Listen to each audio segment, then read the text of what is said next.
Good afternoon बच्चों, बैठ जाइए। Thank you sir.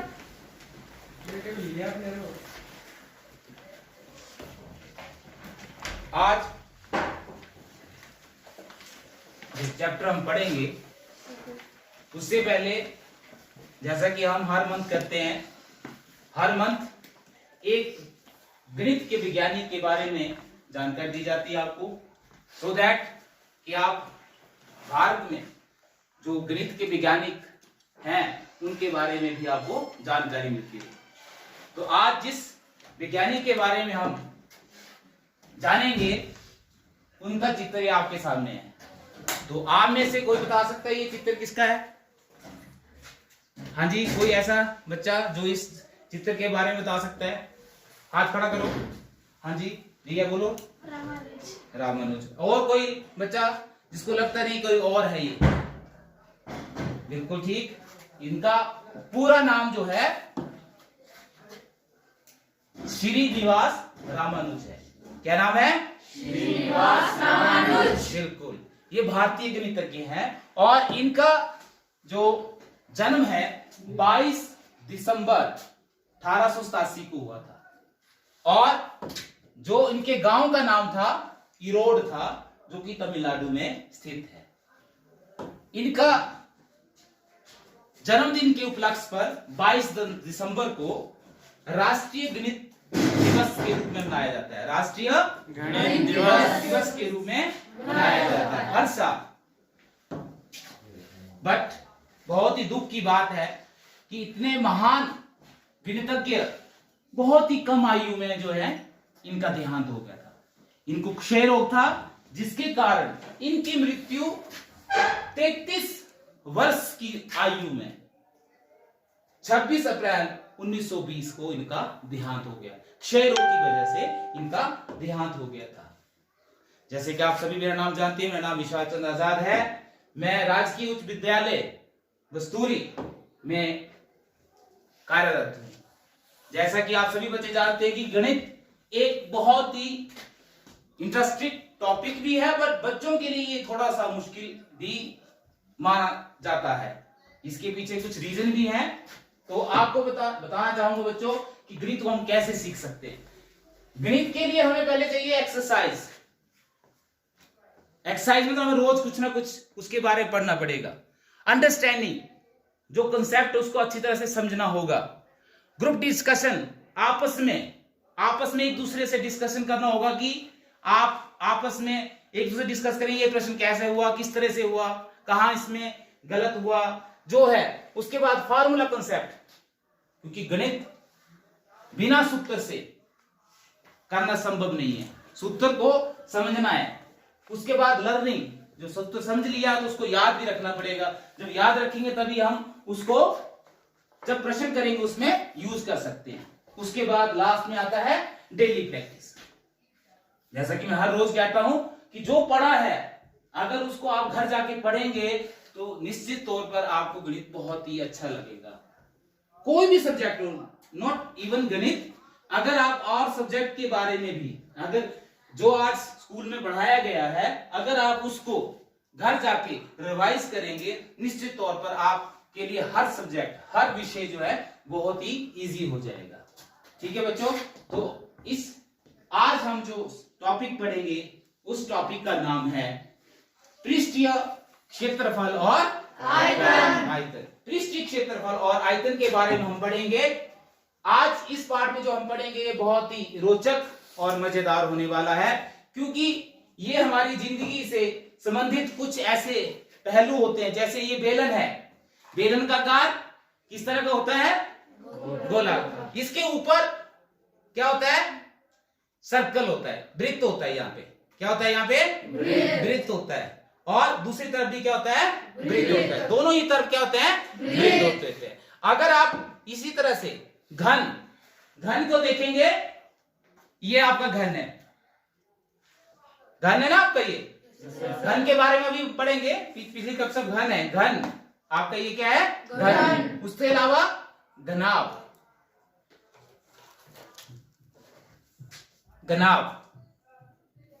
घनाभाकार है ये। इसकी लंबाई चौड़ाई और ऊंचाई अलग अलग है। घन की लंबाई, चौड़ाई और ऊंचाई क्या थी? बराबर है। इसी तरह से गोलाकार, इसको हम क्या बोलते हैं? गोलाकार। गोलाकार है ये, गेंद की तरह, जैसे आपकी गेंद है ये गोलाकार है।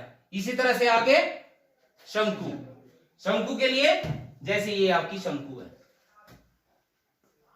जैसे टोपी होती है, देखा ना आपने? तो ये क्या है हमारे पास? आकृतियां हैं जो कि इस चैप्टर में, इस पाठ में हम पढ़ेंगे। आपने अपने लाइफ में, अपने आसपास की जो जिंदगी है उसमें भी बहुत सारी ऐसी आकृति देखी होंगी जो अभी हमने आकृतियां पढ़ी उससे संबंधित हैं। जैसे कि अगर आप देखेंगे ये किस प्रकार की, किस आकृति की है मोनिका? ये किस आकृति की है? वेरी गुड, शाबाश। ये कौन सी आकृति की है? बेलनाकार है। जैसे बेलनाकार है हमारे पास। ये जो आकृति है अंकुश, ये आकृति किस आकार की है? शाबाश।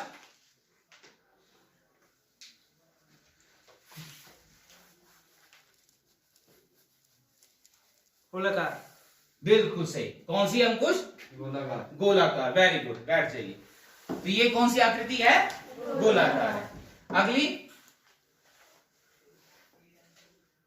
गायत्री, ये जो आकृति है किस प्रकार की है? पेंसिल आप रोज लिखते हैं, शंकु। पूरी आकृति शंकु का रखी है, बेलन की भी है, क्योंकि इसका जो शुरू का हिस्सा है, नीचे वाला हिस्सा है, वो क्या है? बेलनाकार है। और जो उसकी निब है वो कौन सी आकार की है? शंकु के आकार की है। ठीक है। इसी तरह से मन तो नहीं कर रहा खाने का? क्या है ये? आइसक्रीम कौन है और उसके ऊपर आइसक्रीम रखी गई है। देखो ये आइसक्रीम कौन है, किस आकार का है? शंकु के आकार का। किस आकार का है? शंकु का। शंकु के ऊपर लगा हुआ है, ये क्या है? अर्धगोलाकार है। क्या है ये? अर्धगोलाकार। तो आज हम इन्हीं आकृतियों के बारे में पढ़ेंगे और उससे संबंधित हम आगे, पर इससे पहले कुछ और पिक्चर आपको बताता हूं जो कि आपको हमेशा कंफ्यूज करती है। अब फुटबॉल को अगर हम प्लेन पेपर में ड्रॉ करेंगे और चपाती को अगर हम ड्रॉ करेंगे तो हमें ये क्या करेंगे? थोड़ा सा कंफ्यूज करेंगे। ये गोलाकार होता है और जब इसको ड्रॉ करेंगे हम तो एक वृत्त की तरह ही लगता है ना, वृत्त की तरह। तो ये बोलेंगे इसको क्या हम? गोलाकार, क्योंकि इस प्लेन पेपर में ड्रॉ करेंगे तो ये वृत्त की तरह ही दिखता है। और चपाती भी आपकी इसी तरह ही दिखती है। आपकी चपाती को भी हम इसी तरह देख सकते हैं, वृत्त की तरह ही दिखता है।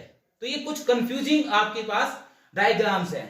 उसके अलावा जैसे अब घन है और वर्ग है, घन और वर्ग भी आपकी एक ही जैसी दिखती है, देखने में एक जैसी लगती है हमें। सिर्फ क्या है कंफ्यूजिंग, बोलेंगे दो लाइन इधर लगा ली, दो लाइन इधर लगा ली तो अलग थोड़ी बन जाएगी, दिखेगा तो घन की तरह, वर्ग की तरह दिखता है। इसी तरह से नेक्स्ट आपकी घनाभ की आकृति जो है और आयत की आकृति भी आपकी सेम इसी तरह की आती है। तो बच्चों ये जो आपकी ये वाली आकृतियां होती हैं, गोला हो गया, घन हो गया, घनाभ हो गया, इनको बोलते हैं हम त्रिआयामी आकृति। क्या बोलते हैं? त्रिआयामी आकृतियां। त्रिआयामी का मतलब इसकी 3 आयाम होते हैं, ऊंचाई, लंबाई और चौड़ाई।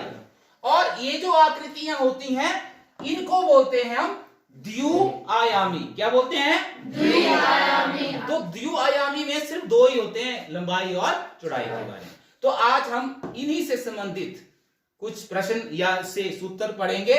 उससे पहले हमें कुछ जानकारी होना चाहिए जो कि हमें पिछली कक्षाओं में पढ़ा हुआ है। तो अंशु बताएगा मेरे को वृत्त का क्षेत्रफल क्या होता है। शाबाश। वृत्त का क्षेत्रफल क्या होता है? Shailaja. Pi r square. Very good. Anshu क्या बोला? Pi r square. शाबाश। क्या लगे बता? क्या बोले? दोबारा बोलो। Pi r square. Pi r square. शाबाश जाओ, शाबाश। तो वृत्त का क्षेत्रफल क्या होता है? पाई आर स्क्वायर। ये आपने पिछली कक्षा में पढ़ा है, कोई बात नहीं। अगर नहीं याद है तो हम इसको रिवाइज करेंगे, तभी हम इसको रिवाइज करें दोबारा से। अगला, आयत का क्षेत्रफल। आयत का क्षेत्रफल सुभाष, आयत का क्षेत्रफल क्या होता है? लंबाई गुणा चौड़ाई। वेरी गुड, क्या होता है? लंबाई गुणा चौड़ाई। बिल्कुल, लंबाई गुणा चौड़ाई होता है, लंबाई गुणा चौड़ाई। और क्षेत्रफल को हमेशा हम किस में लिखते हैं? वर्ग इकाई में लिखते हैं। इकाई का मतलब वर्ग इकाई। अगर जैसे अगर सेंटीमीटर में दे रखा हो सेंटीमीटर का वर्ग, अगर लंबाई और चौड़ाई आपको मीटर में दे रखी तो मीटर का वर्ग, अगर किलोमीटर में दे रखा तो किलोमीटर का वर्ग। ठीक है, नेक्स्ट राजेश बताएगा मेरे को वर्ग का क्षेत्रफल क्या होता है? भुजा गुण भुजा। भुजा गुणा भुजा, क्योंकि वर्ग की सभी लंबाई और चौड़ाई क्या होती है? बराबर, इसलिए भुजा बोल देते हैं इसको। तो वर्ग का क्षेत्रफल होता है भुजा गुणा भुजा, और इसके साथ भी क्या लग जाता है? वर्ग इकाई लग जाता है। शाबाश, बैठ जाओ राजेश। नेक्स्ट भूपेंद्र, वृत्त की वृद्धि, वृत्त की वृद्धि 2 पाई r। इसमें पाई का मान क्या होता है भूपेंद्र? पाई का मान, शाबाश, पाई का मान क्या होता है? 22/7। 22/7। कितना होता है? 22/7। वेरी गुड, बैठ जाओ। और संगीता, इसने बोला 2 पाई r, तो r क्या है इसमें? r क्या होता है? शाबाश शाबाश अंकुश, 2 पाई r, r क्या होता है? शाबाश भारती, त्रिज्या। r क्या होता है? त्रिज्या। r क्या होता है? त्रिज्या। त्रिज्या क्या होता है? त्रिज्या। वृत्त का को जो वृत्त होता है उसका जो r क्या होगा? त्रिज्या होगी। त्रिज्या क्या होती है? व्यास का आधा। बैठ जाइए, वेरी गुड, शाबाश। 2 पाई r, 2 पाई r, जिसमें पाई का मान 3/3.14 भी होता है और 22/7 भी होता है, और r जो होते हैं त्रिज्या होती है हमारे पास।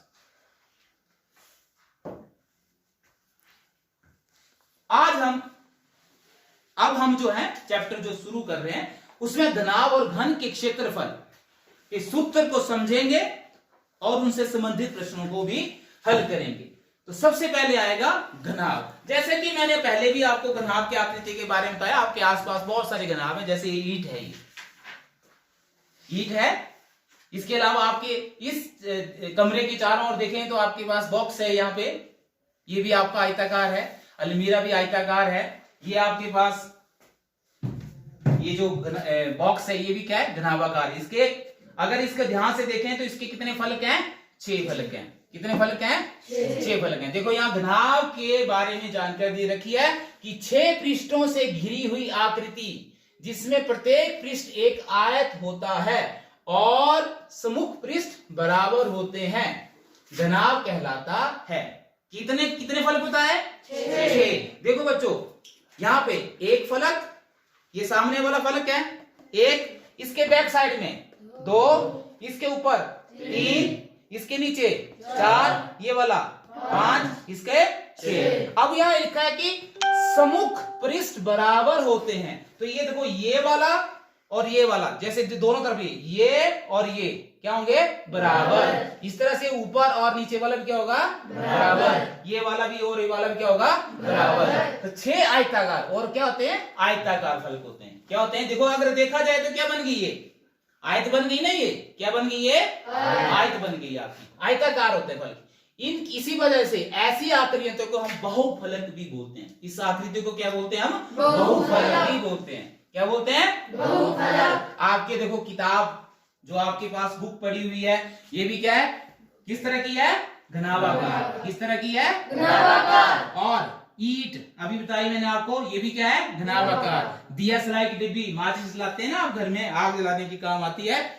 डिबिया और संदूक, घर में दादी के या दादा के संदूक भी होते हैं, उसमें बहुत सारी चीजें भी रखी होती हैं, गहने भी रखे होते हैं, पैसे भी रखे होते हैं। ठीक है ना, घर में बहुत सारे काम रखने का काम आता है। तो ये भी घनाभाकार होती है आपकी। ठीक है, अब ये है आकृति किसकी? घनाभ की। किसकी है? घनाभ की। अब देखो, एक कितने स्तर बताया मैंने? 6। 1 2 3 4 5 6। ठीक है, अब घनाभ के कितने किनारे होते हैं यार? घनाभ में घनाभ के 12 किनारे होते हैं। कितने किनारे होते हैं? 12। और घनाभ के 8 शीर्ष होते हैं। किनारे मतलब देखो, यहां पे बताता हूं किनारे के बारे में। यह किनारा ध्यान से देखना आपने, ये इसको बोलते हैं किनारा। ये जो लाइन है यहां से लेके यहां आप इस दीवार को देखो, इस दीवार की जो सबसे नीचे वाली लाइन है जिसमें ये सतह और ये सतह आपस में मिल रहा है, इसको बोलते हैं किनारा। समझे बात को? ये किनारा, कितने किनारे हैं? 12 किनारे हैं। कितने किनारे हैं? 12। 1 2 3 4, 1 2 3 4, 5 6 7 8 9 10 11 12। तो 12 किनारे हैं हमारे पास। कितने किनारे हैं? 12। 8 शीर्ष होते हैं इसके। 8 कितने होते हैं? शीर्ष। और 6 फलक। फलक तो बता दिए, शीर्ष होते हैं जहां पे 2 कोने, जैसे इस कमरे का वो किनारा जो आपका इस कमरे का वो किनारा, ये वाला किनारा, ये वाला नीचे वाला किनारा और वो कोना, उसको बोलते हैं शीर्ष। जैसे यहां पे ये शीर्ष है, 1 2 3 4 5 6 7 8। कितने शीर्ष हैं? 8। तो ये कितने शीर्ष होते हैं? 8। अब घनाभ के सूत्र के बारे में हम पृष्ठीय क्षेत्रफल के बारे में पढ़ेंगे। क्या पढ़ेंगे? पृष्ठीय क्षेत्रफल। पृष्ठीय क्षेत्रफल से समझते क्या आप? पृष्ठीय क्षेत्रफल से आप क्या समझते हैं? तो पृष्ठीय क्षेत्रफल होता है किसी त्रिआयामी आकृति पर मौजूद सभी फलकों के क्षेत्रफल का योग होता है। क्या बोला मैंने? कि जो त्रिआयामी जो आकृति होती है, उनके जितने सतह होते हैं, उन सभी सतहों का क्षेत्रफलों का योग होता है। तो अब हम घनाभ पढ़ेंगे। तो घनाभ में कितने फेस बोले मैंने? 1 2 3 4 5 और 6। अब देखो बच्चों, इसको बोलेंगे लंबाई, इसको बोलेंगे ऊंचाई। L और H। L मतलब लंबाई, H मतलब ऊंचाई। इस तरह से यहाँ पे B मतलब चौड़ाई, B मतलब चौड़ाई, यहाँ पे H ऊंचाई, ये पे लंबाई। इस तरह से अब घनाभ का पृष्ठीय क्षेत्रफल क्या हो जाएगा?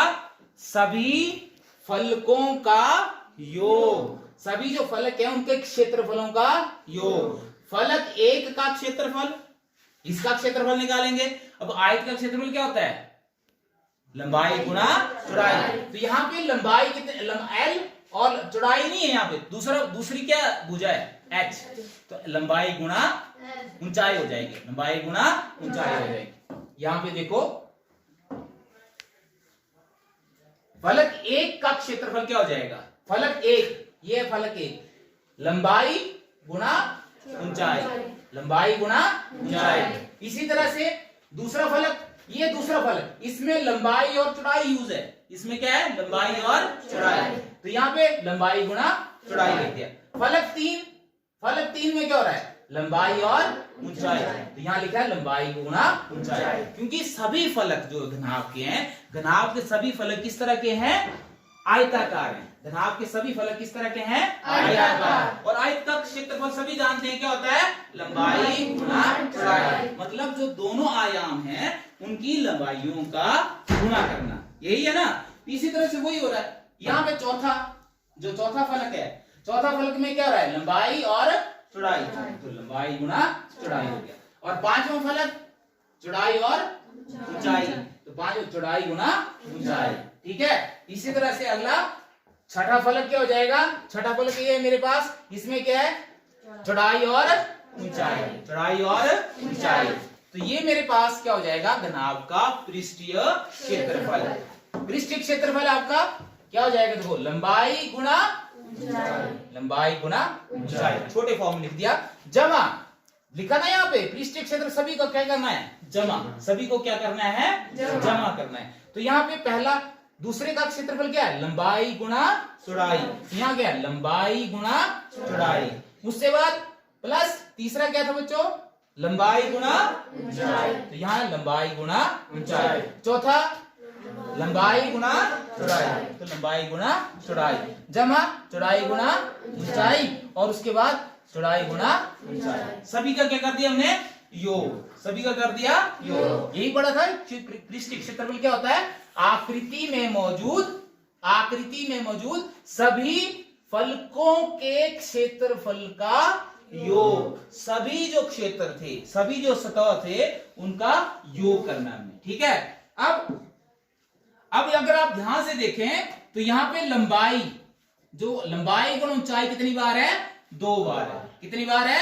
2 बार। यहाँ पे देखो एक यहाँ पे है लंबाई गुणा चौड़ाई और एक लंबाई गुणा ऊंचाई यहाँ पे है, देखो है ना यहाँ पे, तो 2 बार लिखते हैं, 2 गुणा लंबाई गुणा ऊंचाई। इसी तरह से लंबाई गुणा चौड़ाई यहाँ पे भी है और लंबाई गुणा चौड़ाई यहाँ पे भी है, तो इसको 2 बार लिख सकता हूं मैं। यहाँ पे 2 गुणा लंबाई चौड़ाई लिख दिया, जमा 2 गुणा ऊंचाई गुणा चौड़ाई, ऊंचाई गुणा चौड़ाई 2 बार लिख दिया। ठीक है, अब 2 सभी में क्या है?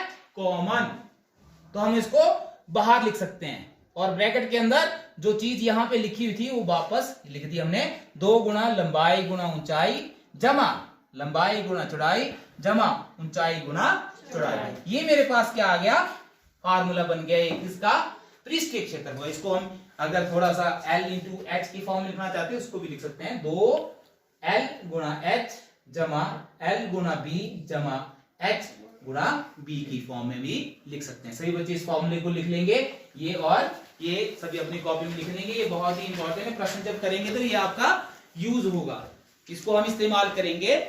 2 ब्रैकेट शुरू लंबाई गुणा ऊंचाई जमा लंबाई गुणा चौड़ाई जमा ऊंचाई गुणा चौड़ाई। सभी अपनी कॉपी में लिखेंगे इसको।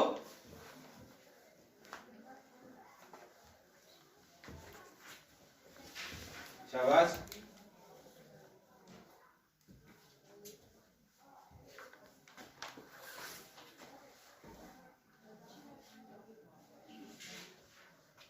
उम्मीद करता हूं सभी ने लिख लिया होगा। ठीक है, नेक्स्ट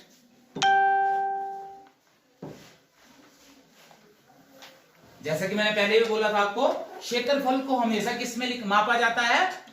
वर्ग इकाई में। किसमें मापा जाता है? वर्ग। क्षेत्रफल को हम वर्ग इकाई में मापते हैं, हमेशा वर्ग इकाई में मापते हैं।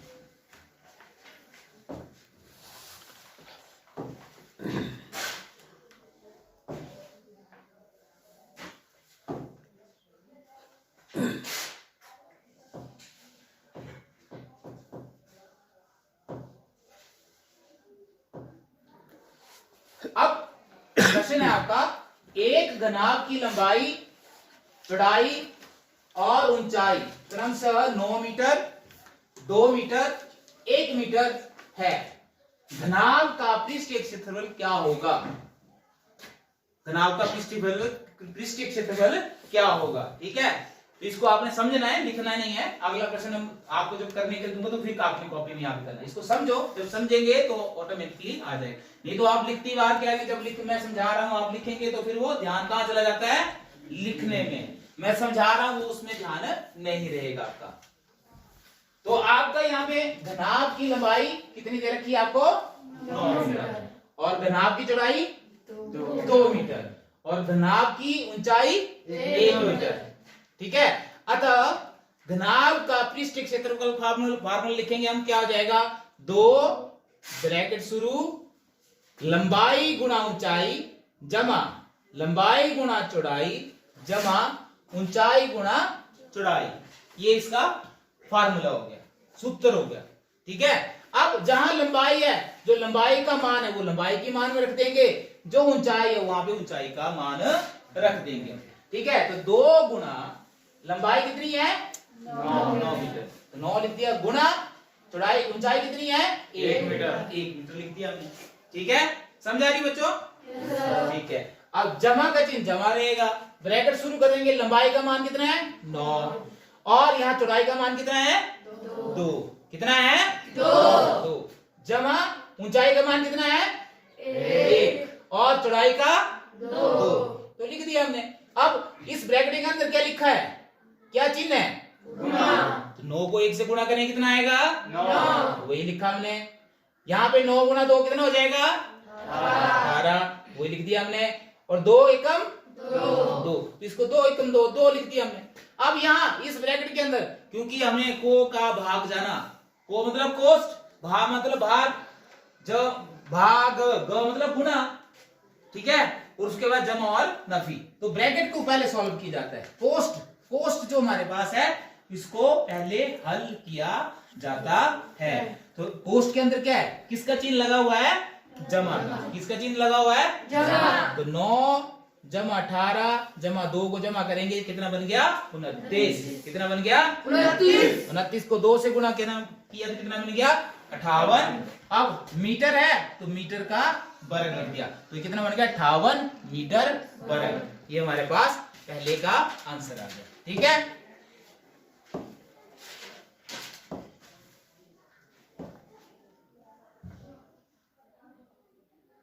नेक्स्ट प्रश्न है हमारे पास। नेक्स्ट प्रश्न है, एक बंद लकड़ी के बक्से की लंबाई, चौड़ाई और ऊंचाई क्रमशः 90 सेंटीमीटर, 50 सेंटीमीटर और 30 सेंटीमीटर है। बक्से का बाहरी पृष्ठीय क्षेत्रफल ज्ञात कीजिए।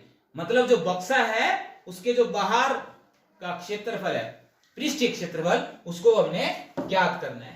ठीक है, तो हम क्या लिखेंगे, सबसे पहले बक्से की लंबाई कितनी दे रखी है, 90 सेंटीमीटर। बक्से की चौड़ाई कितनी दे रखी है, 50 सेंटीमीटर। बक्से की ऊंचाई कितनी दे रखी है, 30 सेंटीमीटर। और बक्से का बाहरी संपूर्ण पृष्ठीय क्षेत्रफल, इसका फार्मूला सभी को पता होगा, 2 ब्रैकेट शुरू, लंबाई गुणा ऊंचाई। बोलो साथ साथ में, इससे क्या होगा, आपको जो सूत्र है ये याद हो जाएगा। 2 ब्रैकेट शुरू, लंबाई गुणा ऊंचाई जमा लंबाई गुणा चौड़ाई जमा ऊंचाई गुणा चौड़ाई। जब आप बार बार किसी चीज को रिपीट करते हैं तो वो परमानेंट मेमोरी में चला जाता है। ठीक है, इसलिए बार बार जब भी प्रश्न करते हैं इनको बोल के किया करो, सूत्र अपने आप याद होते, करते करते प्रश्न को करते करते याद हो जाता है। ठीक है, नेक्स्ट, अब हम क्या करेंगे, जहां लंबाई का वहां लंबाई का मान भरेंगे, जहां पे चौड़ाई वहां चौड़ाई का मान भरे, जहां ऊंचाई वहां पे ऊंचाई का मान भरेंगे। तो 2 गुणा लंबाई कितनी है, 90 और ऊंचाई कितनी है, 30। तो 90 गुणा 30 लिख दिया, जमा लंबाई कितनी है, 90 और चौड़ाई 50। तो 90 गुणा 50 जमा ऊंचाई कितनी है, 30 और चौड़ाई 50। तो लिख दिया हमने। अब गुणा कर दी, अब 0 को 0 0 0 लगा दिया, 9 स्थाई 9 स्थाई। वेट,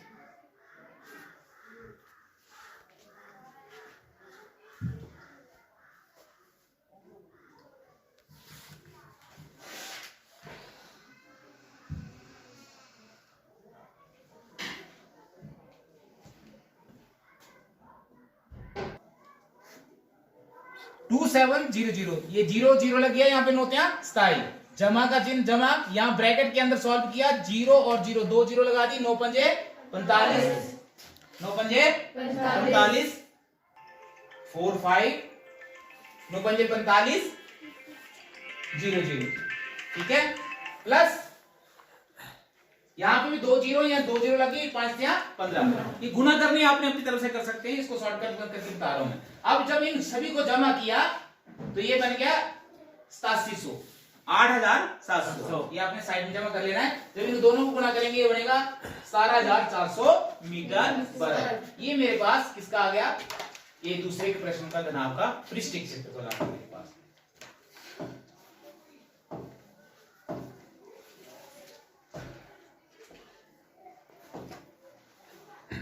अब बच्चों यहां पे यदि प्रश्न में घन या घनाभ में क्षेत्रफल बोला है कि घन का क्षेत्रफल क्या होता है या पृष्ठीय क्षेत्रफल क्या है, या पूछा हो इसका मतलब पृष्ठीय क्षेत्रफल, इसका मतलब क्या होता है, संपूर्ण पृष्ठीय क्षेत्रफल ही होता है। कई बार आप वर्ड यूज किया होगा संपूर्ण पृष्ठीय क्षेत्रफल, कई बार लिखा होगा पृष्ठीय क्षेत्रफल, और कई बार सिंपल क्या लिखा होगा, घनाभ का क्षेत्रफल क्या। इसका मतलब कि वो संपूर्ण पृष्ठीय क्षेत्रफल के बारे में ही बात कर रहा है। ठीक है, अब कई बार प्रश्न आता है, जैसे मान लो आपके घर और गांव में प्लास्टर कराते हैं ना, मिस्त्री आते हैं ना गांव में, घर में, तो या पेंट करवाना है आपने, 4 दीवारी को पेंट करवाना है। ठीक है, तो कई बार बोलते हैं कि हमने मीटर वर्ग के हिसाब से, पर फुट के हिसाब से जो है पैसा लेना है। तो आपको पता होना चाहिए इसका क्षेत्रफल कैसे निकालना है। तो इसके लिए जो 4 दीवारी का क्षेत्रफल है उसको बोलते हैं हम पार्श्व पृष्ठीय क्षेत्रफल। क्या बोलते हैं इसको? पार्श्व पृष्ठीय क्षेत्रफल। अब पार्श्व पृष्ठीय क्षेत्रफल होता क्या है? पार्श्व पृष्ठीय क्षेत्रफल होता क्या है? एक घनाभ का पार्श्व पृष्ठीय क्षेत्रफल उस घनाभ के 4 फलकों पृष्ठीय क्षेत्रफल के बराबर होता है, जिसमें ऊपर और नीचे का, जैसे ये मान लो ये घनाभ है, तो इस घनाभ का ऊपर का हिस्सा, जो ऊपर का हिस्सा है और नीचे का हिस्सा, इसको छोड़कर, आप वैसे भी समझ रहे हैं ना, 4 दीवारी, 1 2 3 4, कितनी दीवारी हैं? 4। मतलब ऊपर का हिस्सा और नीचे का हिस्सा छोड़कर जो बचता है उसको बोलते हैं हम पार्श्व पृष्ठीय क्षेत्रफल। ठीक है। अब पार्श्व पृष्ठीय क्षेत्रफल कैसे निकाला जाता है इसको हम समझेंगे। यहाँ पे पार्श्व मतलब ऊपर और नीचे का हटा देना, इसमें ऊपर और नीचे का हटा। तो यहाँ पे पहले का आएगा, ये नीचे है, ये क्या है? नीचे वाला हिस्सा है, और ये पांचवा और छठा साइड का है, और ये तीसरा मतलब चौथा और दूसरा जो है हमने इसमें से हटा देना है। दूसरा फलक और चौथा जो फलक है इसको हमने क्या कर देना, आपने इसमें से हटा देना है इसमें। ठीक है। इसमें ये क्या होगा? आपका ऊपर और नीचे का है, ये ऊपर और नीचे का हिस्सा है आपका। ठीक है। जैसे कि आपको अगर मैं माचिस की डिबिया अगर दिखाऊं, ये माचिस की डिबिया देखो, अभी आपके हाथ में भी दूंगा इसको, मैं समझेंगे आप। अगर इस माचिस की डिबिया को देखेंगे, ये देखेंगे ना आप, माचिस की डिबिया है, इसको जब खोलूंगा मैं तो इस तरह का ही बनेगा, ये इसी तरह का बन रहा है, देखो बन रहा है ना इस तरह का। तो ये जो देखो ये है ऊपर का हिस्सा, ये जो है ना ये क्या है? ऊपर का हिस्सा है। तो ये कौन सा हिस्सा है? चौथा। ये चौथा हमने हटा दिया, इसमें से क्या कर दिया? माइनस। और ये जो नीचे वाला हिस्सा है, पहला और दूसरा, कौन सा हिस्सा है? ये दूसरा। कौन सा हिस्सा है? ये दूसरा। तो इसको आपने अपने हाथ में लेके भी देखना है कि किस तरह से, देखो ये इसी तरह से बन रहा है। जो डायग्राम ये है सेम इसी तरह की डायग्राम है। ये आपका दूसरा है, कौन सा हिस्सा है? ये दूसरा फलक है। कौन सा है? दूसरा। और ये कौन सा है? पहला, दूसरा, तीसरा, और ये चौथा। तो आप ये डायग्राम से समझ रहे हैं कि ये दूसरा और चौथे को हटाकर जो सतह बची, उस सतह का क्या निकालना हमें? क्षेत्रफल। और सतह का क्षेत्रफल सभी जानते हैं, आयत का क्षेत्रफल सभी जानते हैं ना। क्या होता है आयत का क्षेत्रफल? लंबाई गुना चौड़ाई। तो बाकी जो सतह बच गई उन सभी का लंबाई गुना चौड़ाई के हिसाब से हमने क्षेत्रफल निकालना है। फलक एक का क्षेत्रफल लंबाई गुना ऊंचाई। फलक 3 दूसरा हटा दिया, 3 लंबाई गुना ऊंचाई। फलक 3 है मेरे पास, तीसरा फलक क्या आ गया? लंबाई गुना ऊंचाई। और फलक 5 क्या हो जाएगा? 5 फलक, ये 5 फलक, चौड़ाई और ऊंचाई, चौड़ाई और ऊंचाई। फलक 6 में भी चौड़ाई और ऊंचाई। तो ये आपका घनाभ का पार्श्व पृष्ठीय क्षेत्रफल हो गया। इनको सभी को जोड़ के लिखना है। लंबाई गुना ऊंचाई जमा लंबाई गुना ऊंचाई जमा चौड़ाई गुना ऊंचाई जमा चौड़ाई गुना ऊंचाई। इसको हमने इसी तरह से आगे करना है। नेक्स्ट प्लस, अब देखो यहाँ पे लंबाई गुना ऊंचाई, कितनी बार है? 2 बार। कितनी बार है? 2 बार। तो हमने इसको 2 गुना लंबाई गुना ऊंचाई लिख दिया। इसी तरह से चौड़ाई गुना ऊंचाई, और चौड़ाई गुना ऊंचाई कितनी बार है? 2 बार। इसको भी 2 बार लिख दिया हमने। यहाँ पे 2 भूल गया लिखना, देखो यहाँ पे 2 आएगा। क्या आएगा? यहाँ पे 2 आएगा। यहाँ क्या आएगा बच्चों? 2। तो अभी इसमें चेंज नहीं हो सकता है, ये पीपीटी है, इसको बाद में चेंज करेंगे। इन दोनों में से 2 कॉमन लेना है, फिर हमने दोनों में से क्या लेना है? 2 कॉमन लेना है। तो 2 कॉमन आ जाएगा, और ऊंचाई यहाँ से ये भी कॉमन आएगा। तो यहाँ रहेगा लंबाई और यहाँ पे चौड़ाई। तो फार्मूला क्या है? इस फार्मूले को लिख लो, पार्श्व पृष्ठीय क्षेत्रफल। क्या फार्मूला बन जाएगा? क्या फार्मूला बनेगा?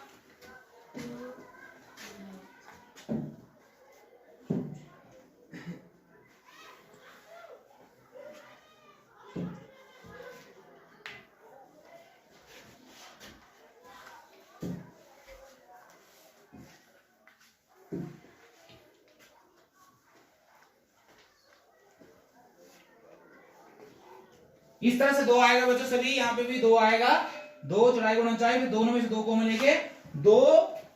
फार्मूला क्या बना बच्चों?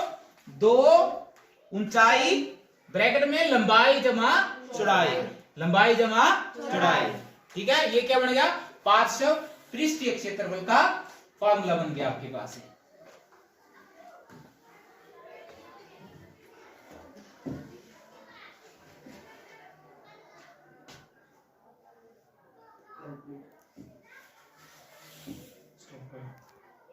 पृष्ठीय क्षेत्रफल लिख लिया है, ठीक है। तो इसी से संबंधित हम प्रश्न करेंगे।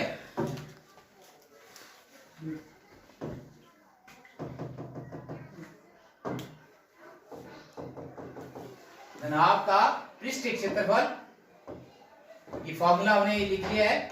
हम इससे संबंधित प्रश्न करेंगे। हॉल की लंबाई 12 मीटर, चौड़ाई 9 मीटर, ऊंचाई 8 मीटर है। हॉल है, बहुत बड़ा कमरा है।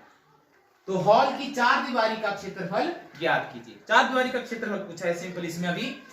तो हॉल की लंबाई 12 मीटर, चौड़ाई 9 मीटर, ऊंचाई 8 मीटर। हॉल की 4 दीवारी का क्षेत्रफल 2 लंबाई जमा चौड़ाई गुना ऊंचाई। अब आपने घबराने जाना है। फार्मूला जब हम लिखा था तो उसमें ऊंचाई पहले लिख दी थी, गुना में आगे पीछे लिख सकते हैं। 2 गुना 3 आंसर कितना आएगा, 6। और 3 गुना 2 करेंगे तो भी आंसर कितना आएगा, 6। तो ये जो ब्रैकेट के बाहर है इसको हम पहले भी लिख सकते हैं, बाद में लिख सकते हैं, ऐसा कुछ नहीं, ठीक है। अब 2 गुना लंबाई कितनी है 12, चौड़ाई कितनी है 9 और ऊंचाई कितनी है 8। जो जो जहां स्थान है वहां पे हमने लिख दिया। अब 12 और 9 21, 2 गुना 21 गुना 4, 4 दूने 8, 8 एकम 8, 8 दूने 16, 168 वर्ग मीटर इस 4 दीवारी का क्षेत्रफल आ गया, ठीक है। किसी को कोई प्रश्न पूछना है, समझ आ गई इस चीज की? Good, very good. नेक्स्ट प्रश्न। एक कक्ष की लंबाई 5 मीटर, चौड़ाई 3.5 मीटर और ऊंचाई 4 मीटर है। 20 रुपए प्रति वर्ग मीटर की दर से 4 दीवारों पर सफेदी कराने का व्यय। अब आपसे पूछा है कि जो 4 दीवारी है उसका क्षेत्रफल ज्ञात करो, उसमें पेंट करने का जो खर्च है वो कितना दे रखा है, 20 रुपए प्रति वर्ग मीटर। 1 वर्ग मीटर पर पेंट करवाना हो तो 20 रुपए लगेंगे। तो हमें 4 दीवारी का क्षेत्रफल निकालना होगा। तो कमरे की लंबाई 5 मीटर, कमरे की चौड़ाई 3.5 मीटर, ऊंचाई 4 मीटर, कमरे की 4 दीवारी का क्षेत्रफल 2 गुना, मतलब गुना 2 गुना लंबाई जमा चौड़ाई गुना ऊंचाई। अब लंबाई की जगह लंबाई, चौड़ाई की जगह चौड़ाई गुना ऊंचाई। तो इन दोनों को जब जमा किया तो 8.5 और गुना 4, 4 दूनी, ये आ गया मेरे पास 68 वर्ग मीटर। कितना आ गया, 68 वर्ग मीटर। अब 4 दीवारों पर सफेदी कराने का व्यय कितना है, 68 गुना 20, क्योंकि 1 वर्ग मीटर का खर्चा कितना है 20। तो कितना वर्ग मीटर आया 68, इन दोनों को कर दी गुना, कितना व्यय आ गया 1360 रुपए। कितना आ गया 1360 रुपए। तो इस तरह से हम 4 दीवारी के क्षेत्रफल निकाल सकते हैं, ठीक है। समझे आ गई? कितने मिनट बंद करो। तो अब बच्चों हम पढ़ेंगे घनाभ के बारे में। घनाभ के बारे में तो अभी आपने पढ़ा ही है। अब हम पढ़ेंगे आगे घन के बारे में। क्या पढ़ेंगे, घन के बारे में। तो घन क्या है उससे संबंधित हम प्रश्न पढ़ेंगे। घन किस तरह से होता है,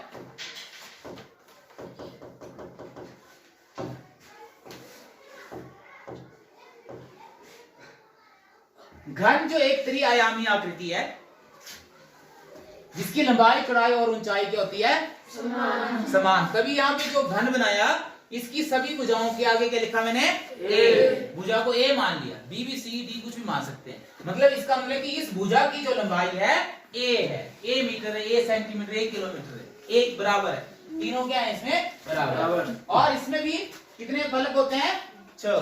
कितने फलक होते हैं, 6। जैसे घनाभ का वैसे ही है, 1 2 3 4 ऊपर और नीचे। कितने फलक होते हैं, 6। और कितने किनारे होते हैं, 12। और कोने कितने होते हैं, 8। घनाभ की तरह ही है, जैसे घनाभ किया हमने वैसे ही इसको समझना है आपने, ठीक है।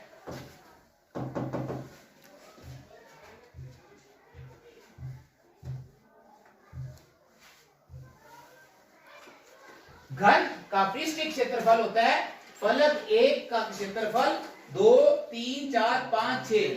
जैसे घनाभ किया हमने बच्चों, घनाभ को इस तरह समझे ना आपने, वैसे ही जो घन है उसके भी सभी फलकों के क्षेत्रफलों का योग।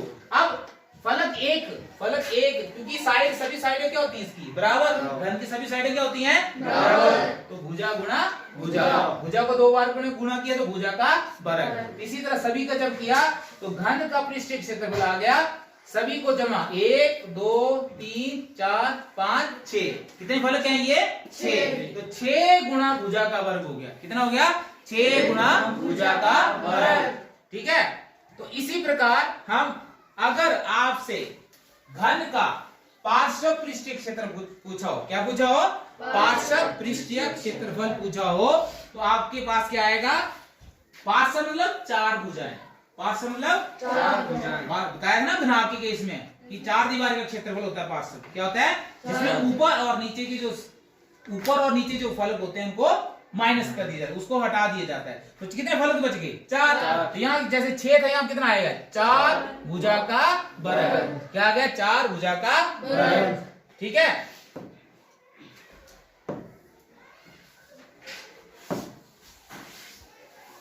अब मैं आपसे कुछ प्रश्न पूछूंगा जो अभी तक हमने पढ़ा है, उसी से संबंधित हम प्रश्न पढ़ेंगे। पहला प्रश्न है आपका, घन या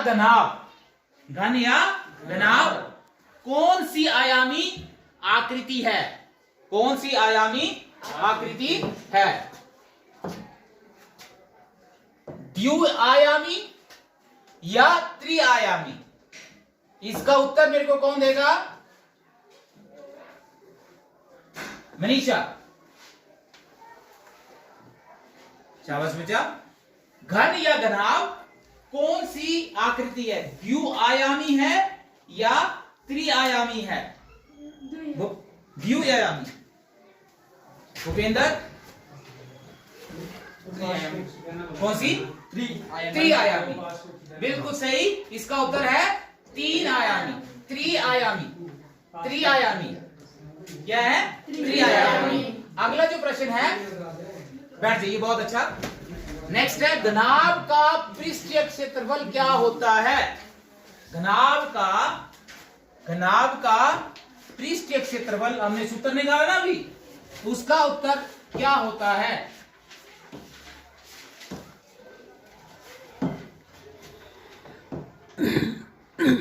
कौन बताएगा? अंकुशनी, अरुण।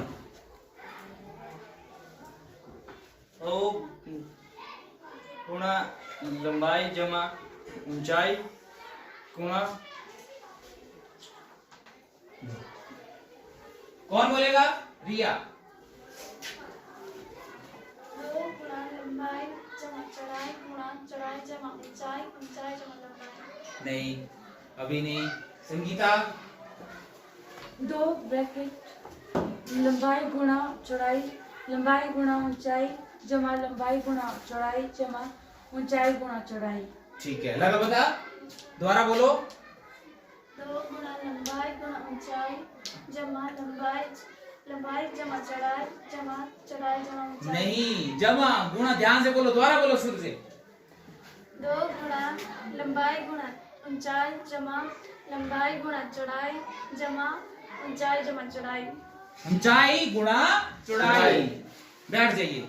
ठीक है, सभी जोर से बोले, सभी बोलो, क्या होता है? 2 गुणा लंबाई गुणा ऊंचाई जमा लंबाई गुणा चौड़ाई जमा ऊंचाई गुणा चौड़ाई। हाँ, तो मैंने बोला जो जोर से बोलेंगे तब समझ आएगा। ठीक है, नेक्स्ट प्रश्न है, घनाभ का पार्श्व पृष्ठीय क्षेत्रफल क्या होता है? घनाभ का पार्श्व पृष्ठीय क्षेत्रफल क्या होता है? शैलजा? 2 गुणा ऊंचाई ब्रैकेट में लंबाई जमा चौड़ाई। 2 गुणा ऊंचाई ब्रैकेट में लंबाई जमा चौड़ाई। वेरी गुड, बहुत अच्छा। 2 गुणा ऊंचाई ब्रैकेट में लंबाई जमा चौड़ाई। वेरी गुड, बहुत अच्छे। नेक्स्ट, घन का पार्श्व पृष्ठीय क्षेत्रफल क्या होता है? अंकुश, घन का पार्श्व पृष्ठीय क्षेत्रफल क्या होता है? 4 भुजा का वर्ग। 4 भुजा का वर्ग क्या होता है? 4 भुजा का वर्ग। ठीक है, बहुत अच्छी, बैठ जाइए। नेक्स्ट है सुभाष, घन में डैश डैश किनारे होते हैं। घन में डैश डैश किनारे होते हैं। 12। कितने किनारे होते हैं? 12। Very good. ठीक है, नेक्स्ट प्रश्न मोनिका, खड़े हो जाइए। घनाभ में डैश डैश हिस्से होते हैं। 8। वेरी गुड, बहुत अच्छे। तो इस प्रकार बच्चों आज हमने घन और घनाभ के संबंधित प्रश्न किए। तो घर के लिए जो आपके लिए काम है, जो आज हमने सूत्र पढ़े हैं, और जो हमने प्रश्न किए हैं आज सॉल्व, उनको अपने घर की अभ्यास पुस्तिका में नोट करना है। इसमें लिखना है, अभ्यास पुस्तिका में सूत्रों को लिखना है और जो प्रश्न की उनको भी लिखना है आपने। और एक प्रश्न मैं आपको और दे रहा हूं, इसको घर से करके लाना है। लिखिए इसको, सभी लिखेंगे। कमरे की 4 दीवारी पर पेंट करवाने का खर्च क्या होगा यदि पेंट करने की दर 5 रुपए प्रति वर्ग मीटर हो और कमरे की बीमाएं क्रमशः 7 मीटर, 3 मीटर और 5 मीटर हो। ठीक है, ये आपने घर से करके लाना है।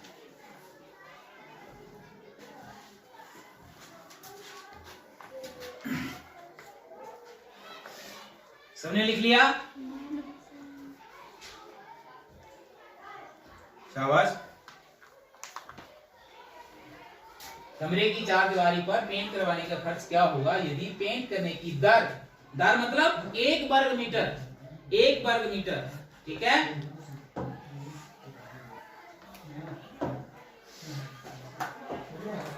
धन्यवाद।